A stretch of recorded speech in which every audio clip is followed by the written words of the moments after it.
Yo estoy hoy aquí en lugar del compañero que aparecía en la hojita informativa. Ayer estaba con el 15M en la Plaza 2 de Mayo, hablando también de esto, y era Carlos el que venía hoy aquí. Como se le ha presentado un problema y no puede venir, pues yo, que tenía la tarde de hoy también libre, pues le he tomado el relevo, ¿no? Los dos estamos trabajando en el mismo ámbito, en el mismo espacio político de la plataforma por la nacionalización de las cajas de ahorro y por una banca pública, y al propio tiempo yo pertenezco a ATAC. Normalmente cuando se nos presenta para una charla de este tipo se hace alusión a que somos economistas. No he oído bien si también lo dijeron ahora. Si lo dicen, lo primero que procede es disculparse, ¿no? Es decir, los economistas participan de la red, como profesión quiero decir, participan de la responsabilidad de lo que está pasando. Y por más que uno se apunte a ser un economista crítico, un economista heterodoxo, o como le queramos llamar, la economía, que no es una ciencia, ha contribuido con sus teorías, con su hegemonía en la universidad, con los académicos prestigiosos, a que la situación sea la que tenemos. Lo que debiera de ser yo capaz de hacer ahora es de trasladaros una información que a todos nos permita no solo comprender mejor lo que nos está pasando, porque lo que le pasa a Bankia nos pasa a nosotros, lo que le pasa a cualquier banco o a cualquier caja de ahorro nos sucede también a nosotros, sino fundamentalmente porque no solo basta, creo yo, con, espero que no se me vuelen los papeles, no basta, creo yo, solo con decir no lo entiendo y que alguien ayude a entenderlo, que está bien, sino que yo creo que lo fundamental es que empecemos a decir no lo admito, independientemente de lo mucho o poco que lo entienda, porque nos está afectando de lleno la irresponsable, corrupta y delictiva actuación del sistema financiero. Y es imprescindible que nos enfrentemos con él desde nuestros intereses, desde nuestro sufrimiento, desde nuestra comprensión de que así las cosas no pueden funcionar, independientemente de lo mucho o poco que lleguemos a entender determinados tecnicismos que hoy intentaremos aclarar un poco más, pero que en todo caso no nos deben jamás impedir ver el bosque.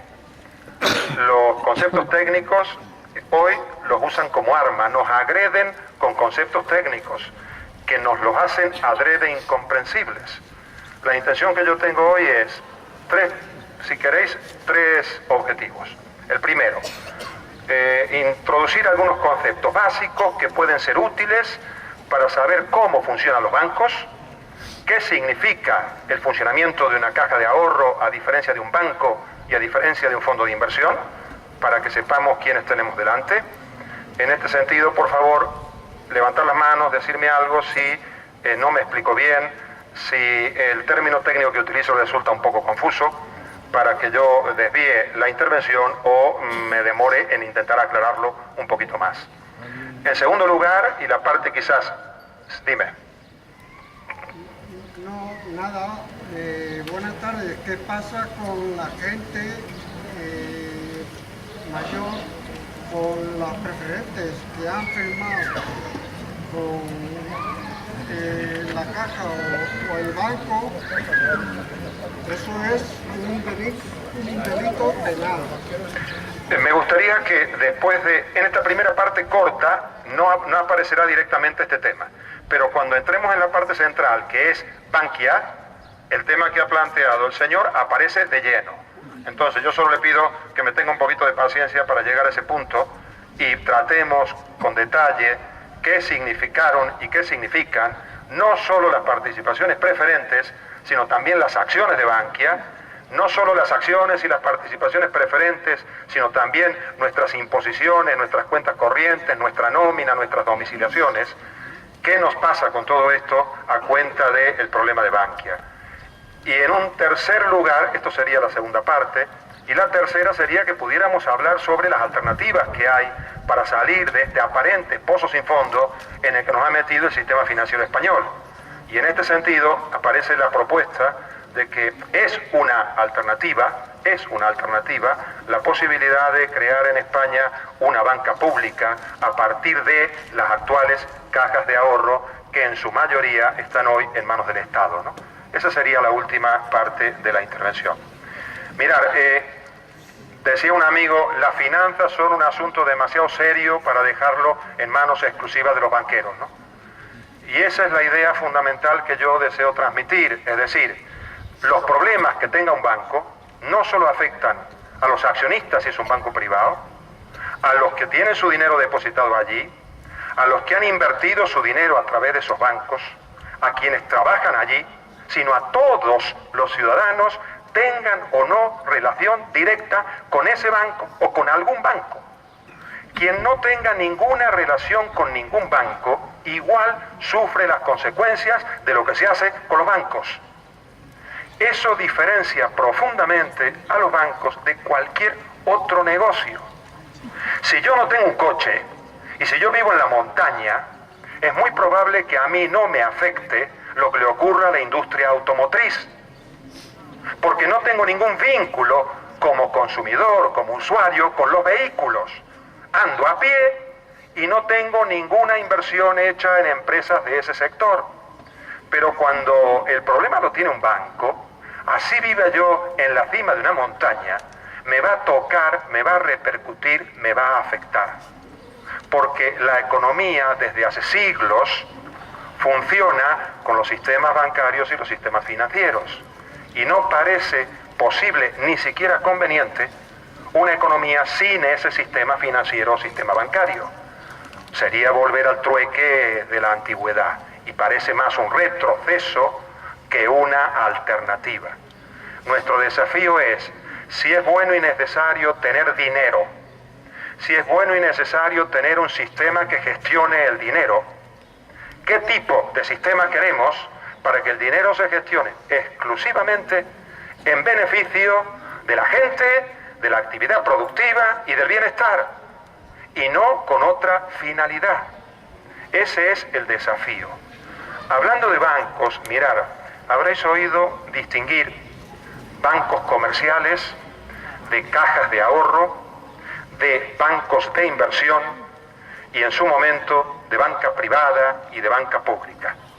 Toda esa diferenciación casi podremos decir que ha desaparecido. Hoy todos hacen de todo y ese es uno de los primeros problemas del sistema financiero. Antes, los bancos comerciales, y comercial era una caja de ahorro y comercial era el Santander o el Banco Popular, no hay diferencia entre el público o privado. Si lo definimos como banco comercial, a lo que se dedicaban fundamentalmente era a coger el dinero de la gente y a prestárselo a otros. Hacían de intermediarios, ¿sí? La gente abría sus cuentas corrientes, depositaba su dinero en la cuenta corriente y el banco, con ese dinero, hacía préstamos y créditos a otras personas o empresas o estados que podrían necesitar de ese dinero. Eso era la intermediación bancaria. Por prestar ese servicio se cobraban unas comisiones y además, como el dinero se prestaba para un tiempo y se devolvía en un tiempo posterior, se cobraban intereses. Este es el negocio de intermediación de los bancos comerciales. Pero resulta que desde hace siglos, y eso es sorprendente que es algo que no sepamos todos, y debiera de enseñarse en la escuela desde primer grado, los bancos comerciales no solo intermedian con dinero ajeno, que es lo que acabo de contar, sino que además crean dinero.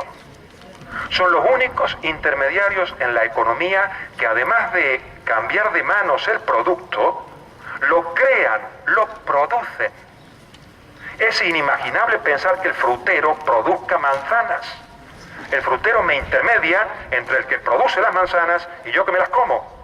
En los bancos no solo intermedian entre el que puso el dinero y el que lo recibe, sino que además, desde hace siglos, crean dinero. Al punto que hay en este momento, por cada euro contante y sonante, por cada euro en forma de moneda y de billete, hay en el sistema financiero español 50 veces más dinero circulando. Por cada uno, 50. ¿Esto cómo es posible? A esto técnicamente se le llama el multiplicador del crédito bancario. Y explicado, si os parece conveniente que lo haga en dos palabras, es los cheques. En una, los cheques. Es decir, ¿qué significa un cheque? El billete y la moneda están emitidos con autorización de la autoridad monetaria, del Banco Central, por la Casa de la Moneda, ¿verdad? Y al que lo falsifique se le cae la estantería encima, ¿verdad? Porque hay que garantizar que eso sea de verdad, que no se falsifique. Y es uno de los mayores delitos que hay en el Código Penal, que no sean delitos criminales, el de falsificación del dinero, ¿verdad? Hay que garantizar que el billete ese es de verdad un billete. Ahora bien, si yo voy con esos billetes al banco y los deposito en una cuenta corriente, el banco me da una libreta de cheques, que se supone que es un papel que ahora ya no ha emitido la Casa de la Moneda, que no ha autorizado expresamente el Banco de España, en el caso de nuestro país, sino que es un papel emitido por una empresa privada, el banco, una sociedad anónima que emite unos papeles que se llaman cheques. Esos cheques me permiten a mí disponer de ese dinero que yo tengo a través de este papel, ¿verdad? Y en principio, hasta que se me acabe, ¿no? Yo no puedo ponerme a liberar cheques por un dinero que no tenga depositado en la cuenta corriente, con lo cual aquí simplemente es un sucedáneo, ¿no? Ahora bien, cuando el banco recibe mi dinero, sabe, porque la experiencia bancaria se los indica desde hace 400 años, que yo no voy a usar todo el dinero que allí he puesto, que va a haber un saldo de dinero que se va a quedar allí de modo permanente. Y como somos miles, millones de personas las que hacemos eso, resulta que las estadísticas dicen que una parte importante del dinero queda allí, algunos más, otros menos. Y los bancos dijeron hace siglos, ese dinero que no se mueve, lo prestemos, de tal manera que venga otro, que no es el que lo ha llevado, que lo pueda utilizar. A ese que le prestan el dinero, cuando lo recibe, le dan un talonario de cheques. Y empieza a disponer de esa chequera, ¿verdad? Y así también ese dinero lo va a tener su mayor parte depositado en el banco, que le va a permitir al banco volver a repetir este proceso. Bueno, no voy a entreteneros más con esta mecánica que es, como os digo, centenaria. El resultado es que hay cheques dando vuelta por una cantidad enormemente superior a ese dinero original en billetes y monedas. Y esto funciona. O sea, lo primero que tenemos que tener claro es que esto funciona. ¿Por qué razón funciona? Porque la autoridad monetaria, el Banco de España, mira todos los días cómo está este invento. Y se ve que algún banco se pasa a la hora de transformar este dinero en más dinero, le llama la atención y le obliga a frenar. Y si todos los bancos están haciendo bien sus deberes, y resulta que de repente los que tienen su dinero en un banco en concreto, por la razón que sea, dicen, voy a ir a por mi dinero porque tengo dudas sobre las garantías que me da este banco, y van a por su dinero a la sucursal, ningún banco desde hace siglos tiene en la sucursal disponible el dinero que la gente va a reclamar como suyo. ¿Cómo se resuelve esto en una situación relativamente normal? Si se trata de una sucursal, porque los vecinos de ese barrio, por la razón que sea, se han preocupado y van a por su dinero, otras sucursales del banco le dan el dinero que la gente no ha ido a buscar allí, ¿verdad? Y existen las cajas de caudales que van de un banco al otro todo el tiempo llevando y trayendo la pasta, ¿verdad? Y actualmente en España, si uno quiere sacar de cualquier sucursal más de 3.000 euros en efectivo, de su dinero, tiene que avisar el día antes, ¿verdad? Tiene que ir a decir, para que avisen la noche antes a la caja de caudales y se repartan el dinero de manera que no haya problemas de disponibilidad. Y esto funciona. ¿Qué ocurre si la gente se preocupa y va de repente a todas las sucursales de un banco? Que ese banco no va a estar en condiciones de devolver ese dinero. ¿Cómo resuelve un banco esta situación? Lo resuelve pidiéndole dinero prestado a los demás bancos, ¿sí? Esto se llama el mercado interbancario. Es dinero que se prestan entre ellos unos a otros. Y se lo prestan por un día, por 2 días, por 3 días. Yo no sé si os suena la expresión mercado interbancario, pero se supone que es aquel en el cual se fija el Euribor con el que nos han estado friendo durante una buena cantidad de años, ¿no? Y ahora que parece que está más bajo que nunca y beneficia a los que estaban endeudados, ahora resulta que no sirve, ¿no? Ahora han descubierto de que se hacía trampa con él. Porque no lo descubrieron cuando estaba al 6%, ¿no? Lo descubren cuando está al 1%. Nos controlan la agenda, deciden ellos cuando las cosas no funcionan o si funcionan. Es hora que seamos nosotros los que lo digamos, ¿verdad? Está claro este punto, ¿no? Pues se resuelve el problema. ¿Qué pasa si resulta que el pánico se generaliza? Y fijaros lo que ocurrió, permitidme el paréntesis, en Inglaterra hace 3 años, en el año 2009. En Inglaterra se planteó una situación de pánico de las personas que tenían dinero depositado en uno de los más grandes bancos de Inglaterra, que se llamaba el Northern Bank. Se organizaron colas que daban la vuelta 3 veces a la manzana de las sucursales de los bancos del Northern Bank a buscar su dinero, y el Banco de Inglaterra tuvo que nacionalizar ese banco para darle a la gente la seguridad de que su dinero estaba garantizado. Eso se produce cuando el pánico se hace muy intenso y se concentra, ¿verdad? ¿Qué ocurre si en el conjunto de los bancos de un país sucede lo mismo? Y todos vamos a por nuestro dinero, sea propio o porque me lo hubiera prestado el banco, ¿verdad? En toda esa historia, pero es mío. Cuando vamos a por nuestro dinero, el conjunto del sistema, no hay quien aguante para poner la pasta que hace falta. Entonces se recurre al Fondo Monetario Internacional, que es la institución que se supone tiene que ayudar a solventar estas situaciones.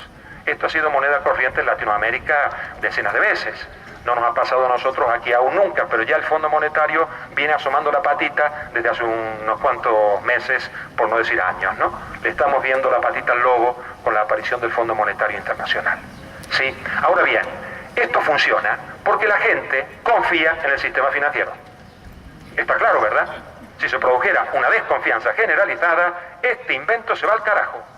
¿Sí? Esto está claro, ¿no? Entonces, para que la gente confíe, ¿qué hace falta?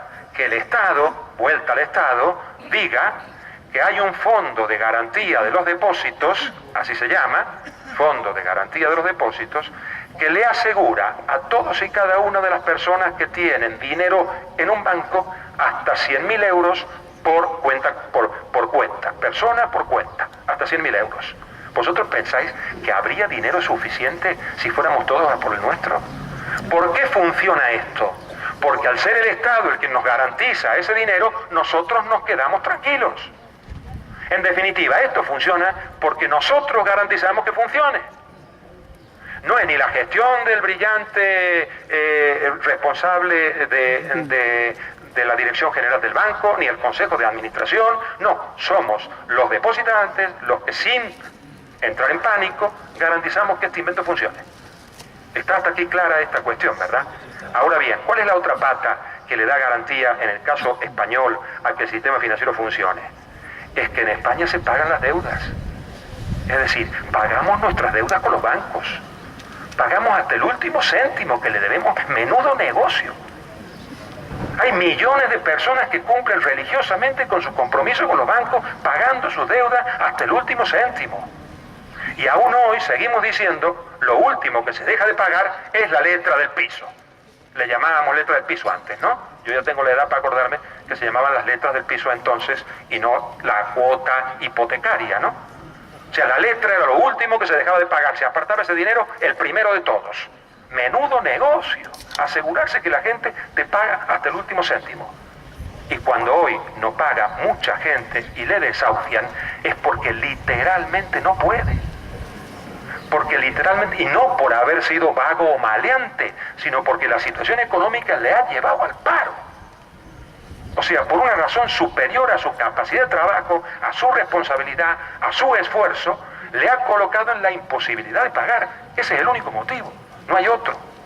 Con lo cual, el sistema financiero funciona bien, no solo porque los que trabajen dentro lo hagan bien, no solo porque sean responsables las autoridades en hacer una supervisión y control adecuada del invento, sino porque los que nos relacionamos con ese invento como impositores, depositantes, cuentacorrentistas o que tenemos nuestra nómina domiciliada, somos gente seria, somos gente responsable y que no entramos en pánico a la primera. Este es un tema importante porque solo ocurre con el sistema financiero y bancario. Esos son los bancos comerciales.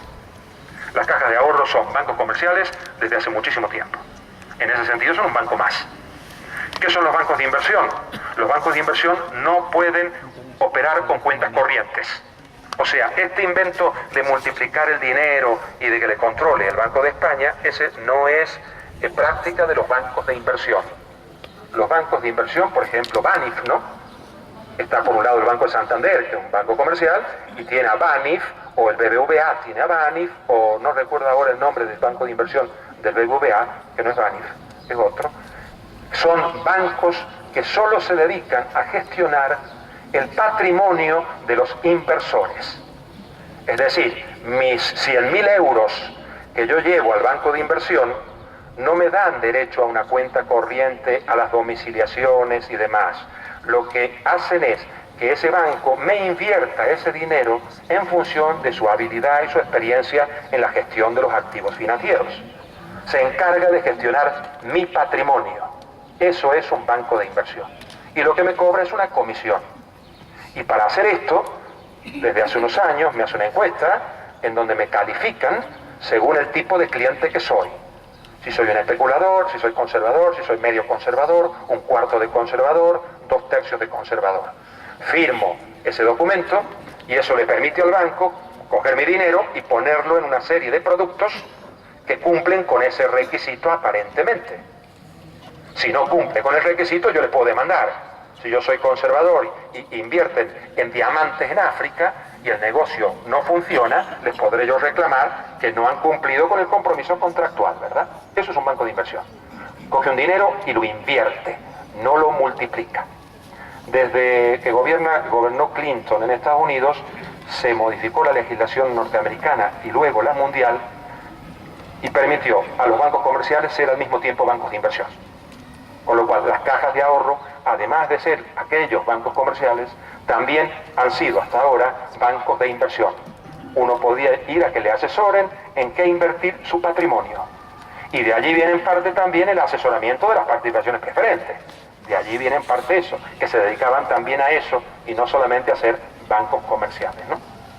Entonces, las cajas de ahorro, además, en el caso singular de nuestras cajas de ahorro, no solo eran bancos comerciales y bancos de inversión, y eso hizo, por ejemplo, este segundo aspecto, que cajas de ahorro como Caja Madrid se hiciera un importante accionista de Iberia, es decir, el hecho de que nuestras cajas de ahorro inviertan en grandes corporaciones, haga lo que se llama inversiones corporativas, para dar mayor financiación y mayor fortaleza a las grandes corporaciones españolas, ese negocio de la caja de ahorro es un negocio que se habilitó hace pocos años. Antes las cajas de ahorro no se dedicaban a eso. El otro componente de nuestra caja de ahorro es la obra social, ¿verdad?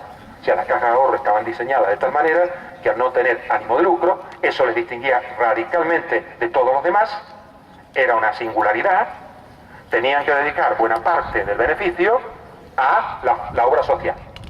Obra social de la que ninguno de nosotros tendremos queja, la podremos querer mejores, pero no tener, igual que podemos decir del canal Isabel II, ¿verdad? Los podemos querer mejor, pero quejas del agua que nos llega al grifo y de lo que pagamos por ella y de la calidad del servicio, ninguna, ¿verdad? O sea que las cajas de ahorro eran ese conjunto, esa mezcla, que se fue desviando cada vez más hacia el aspecto de banca de inversión, no de la banca de nuestra cuenta corriente, y eso le introdujo cada vez más en la financiación de proyectos empresariales de envergadura, como fueron todos los proyectos inmobiliarios y de construcción de España de los últimos 20 años, ¿verdad? Y eso les transformó en una de las principales financiadoras de lo que luego fue la burbuja inmobiliaria. Ahora bien, para tener dinero suficiente para poder prestarle a los promotores para que compraban suelo o que desarrollaban proyectos de urbanización y a las constructoras que se encargaban de llevar a cabo esos proyectos, para disponer de esa cantidad de dinero no bastaba con los depósitos de la gente, o sea, con el aspecto de banca comercial de las cajas de ahorro. Lo que tuvieron que hacer es salir a buscar dinero prestado a algún sitio. ¿Cómo sale un banco a pedir dinero prestado? No a recibir las cuentas corrientes. Sale a los mercados ofreciendo unos productos que quien los compra les presta el dinero a esos bancos. Es un prestamista del banco, no un impositor. No sé si me estoy explicando en la diferencia, ¿verdad? Es una persona que le presta dinero, como se lo podría prestar a la Telefónica. Por eso los bancos emiten, como la Telefónica o Repsol o Iberdrola o Endesa, emiten obligaciones, que se llama, o participaciones, que ya va llegando la palabrita, ¿no? o participaciones. Quien las compra le presta ese dinero al banco a cambio de unos intereses fijos, convenidos, durante el periodo de vida de ese activo financiero. Que le compro a Caja Madrid una obligación a 3 años al 4%, cada año me va a pagar el 4%, cuando llegue el tercero, como última posibilidad, deshacemos la operación y me devuelven el dinero. O sea, es un préstamo que tiene las características de plazo fijo, porque me da un interés, pero que tiene una posibilidad beneficiosa para mí, para quien hace el préstamo. Y es que si yo necesito el dinero antes de tiempo, en lugar de tener que esperar hasta el final, como me ocurría en un plazo fijo, yo puedo ir al mercado de valores, a la bolsa, y vender esa obligación o esa participación. Recupero mi dinero antes de tiempo y el que lo compra continúa con la cadena. A esto se le llama tener liquidez, ¿sí? O sea, yo puedo recuperar el dinero en el momento que me parezca oportuno. Esa probablemente es la mayor de las defraudaciones que se ha cometido, del timo que se ha cometido con la gente que compró participaciones preferentes. No tenían vencimiento, eran perpetuas. Y dudo que a alguien le haya entrado por el oído la palabra perpetua cuando le hicieron comprar las participaciones preferentes. Le cayó la palabra preferente, pero no la palabra perpetua. O sea, el timo ha sido monumental y las complicidades habrá que depurarlas, ¿no? Entonces, las cajas, los bancos, todos salieron a pedir dinero prestado. ¿Cuál es el problema en España? Que el ahorro español no es suficiente como para ser el que presta esos dineros. Conclusión, ¿dónde se va a buscar la pasta? Hay que buscarla afuera, ¿verdad? O sea, en lo que llaman los mercados globales, los mercados financieros internacionales. O sea, otros bancos de otros países, otros inversores de otros países, los fondos de inversión, los fondos de pensiones privados de otros países, que decidían prestarle dinero a nuestros bancos para que con ese dinero los bancos financiaran todo el proceso que condujo a lo que es la burbuja inmobiliaria. Así funciona un banco. Con lo cual, y esta quizás sea una primera conclusión importante, distinguir el riesgo que corre nuestro dinero en cuenta corriente, en nuestro depósito como impositores, del dinero que nosotros hayamos puesto en el mismo sistema como prestamistas. Son dos cosas diferentes. Cuando uno se pregunta, ¿qué hago con mi dinero en el banco? Voy a por él. Son dos dineros distintos. El primero, el dinero de la cuenta corriente, el de la nómina domiciliada, el de ese saldo que tengo disponible para emergencias, que lo voy a usar con seguridad, porque las emergencias se me presentan a menudo. No soy un inversor que vive de las rentas de ese dinero. Soy un ahorrador que muy a menudo tiene que tirar de ese dinero. Y esa es una diferencia radical. La historia de las participaciones preferentes transformó a ahorradores en inversores sin que nadie se los dijera. Y ese es un timo. Eso hay que decírselo a la gente. Entonces son dos cuestiones distintas, ¿de acuerdo? Claramente diferenciadas. ¿Qué problema se plantea en este segundo caso cuando se pide dinero prestado fuera del banco, a otros? ¿Qué problema se puede presentar? Que es diferente del anterior, de esto de que habían multiplicado el dinero por 50. ¿Qué problema grave, que es el problema más grave que tiene hoy la banca española, toda ella y en particular Bankia? El problema está en que cuando se pide prestado muchísimo dinero en comparación con lo que se llama el capital del banco, cuando se hace esto, se genera un riesgo enorme. Esto, hay una palabra que se puso en un momento dado más de moda que ahora, que era llamarle apalancamiento. Yo no sé si alguno de vosotros la ha oído alguna vez. Apalancamiento viene a ser algo así como la relación que hay entre lo que yo pongo y lo que me prestan. Si yo pongo 1 euro y me prestan 2, tengo 3, ¿verdad? Pues 3 partido de 1 se dice que 3 es el apalancamiento. O si parto 2 partidos de 1, haciendo una relación entre las dos cantidades. Ese es el apalancamiento. Los apalancamientos normales tienen que ser 5, 6, 7, son importantes, son muy importantes.